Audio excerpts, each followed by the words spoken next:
Assalamualaikum warahmatullahi wabarakatuh. Pada kesempatan ini saya akan mencoba menjelaskan tentang materi KD 3.6 tentang keuangan negara atau APBN. Standar kompetensi yang harus coba dipahami adalah memahami APBN dan APBD. Kompetensi dasarnya menjelaskan pengertian, fungsi, tujuan APBN dan APBD. Indikator menguraikan arti, fungsi, dan tujuan APBN dan APBD. Tujuan pembelajaran: 1. Menguraikan pengertian APBN. 2. Menjelaskan landasan hukum penyusunan APBN. 3. Menjelaskan prinsip-prinsip penyusunan APBN. 4. Menjelaskan proses penyusunan APBN. 5. Menguraikan asas dan tujuan penyusunan APBN. 6. Mengidentifikasi faktor-faktor pengaruh APBN. 7. Mengidentifikasi fungsi APBN. 8. Menunjukkan sikap dan minat belajar ekonomi yang positif. Anggaran pendapatan belanja negara atau APBN menurut definisinya adalah sebagai daftar yang sistematis yang memuat rencana penerimaan dan pengeluaran negara dalam 1 tahun. Penyusunan APBN, pemerintah awalnya menyusun RAPBN dalam bentuk nota keuangan itu pada pertengahan Mei. Kemudian diajukan ke DPR pada bulan Agustus untuk disidangkan. 2 bulan sebelum pelaksanaan, keputusan DPR jika diterima, maka RAPBN akan berubah menjadi APBN. Jika ditolak, maka penggunaan APBN akan menggunakan tahun yang lalu. Pelaksanaan APBN biasanya dilakukan tanggal 1 Januari sampai 31 Desember setiap tahun.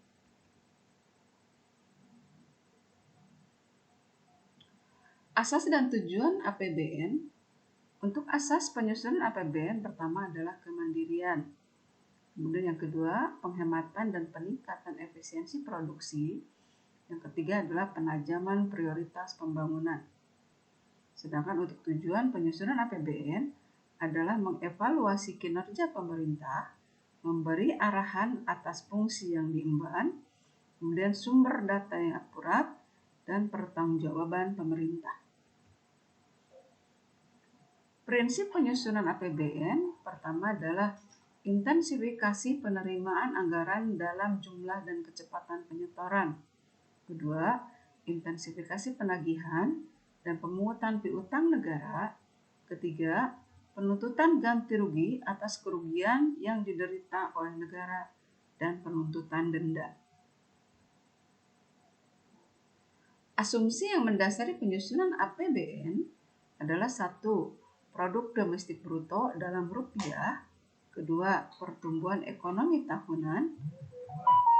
Ketiga, inflasi. Keempat, nilai tukar rupiah per US dollar. Kelima, suku bunga SBI dalam kurun waktu 3 bulan. Keenam, harga minyak Indonesia dalam US dollar per barel.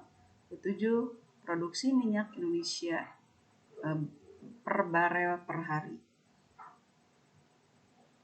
Pelaksanaan APBN. Setelah APBN dilaksanakan atau ditetapkan dengan undang-undang, pelaksanaan APBN dituangkan lebih lanjut dalam peraturan Presiden. Di tengah perjalanan, APBN dapat mengalami revisi. Untuk melakukan revisi, pemerintah mengajukan RUU revisi untuk mendapatkan persetujuan DPR. Dalam keadaan darurat, misalkan bencana alam, pemerintah dapat melakukan pengeluaran yang belum tersedia di anggarannya. Pertanggungjawaban pelaksanaan APBN. Selambat-lambatnya 6 bulan setelah tahun anggaran berakhir, Presiden menyampaikan RUU tentang pertanggungjawaban pelaksanaan APBN kepada DPR berupa laporan keuangan yang telah diperiksa oleh Badan Pemeriksa Keuangan atau BPK.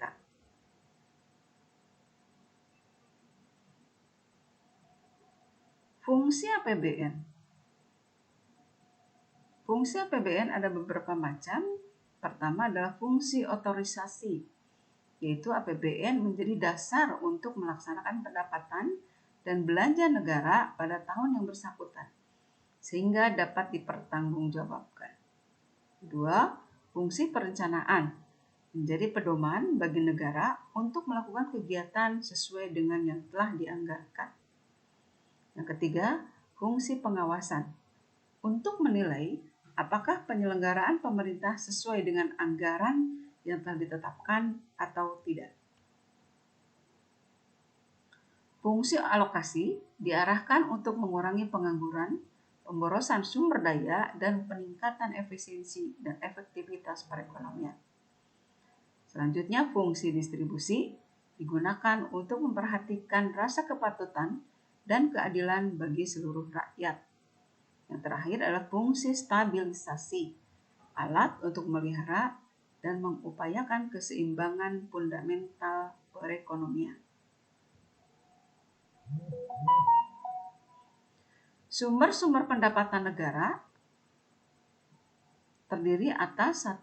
Penerimaan dalam negeri, yaitu terbagi dalam A. Penerimaan perpajakan, diantaranya adalah pajak dalam negeri berupa PPh, PPN, PBB, PBHTB, cukai, dan pajak lainnya. Yang kedua, pajak perdagangan internasional berupa bea masuk dan tarif ekspor. Kemudian, penerimaan negara bukan pajak, yaitu 1. Penerimaan sumber daya alam, migas dan non-migas. Kedua, bagian laba BUMN. Ketiga, PNBP lainnya. Kemudian terakhir adalah hibah. Pengeluaran belanja negara.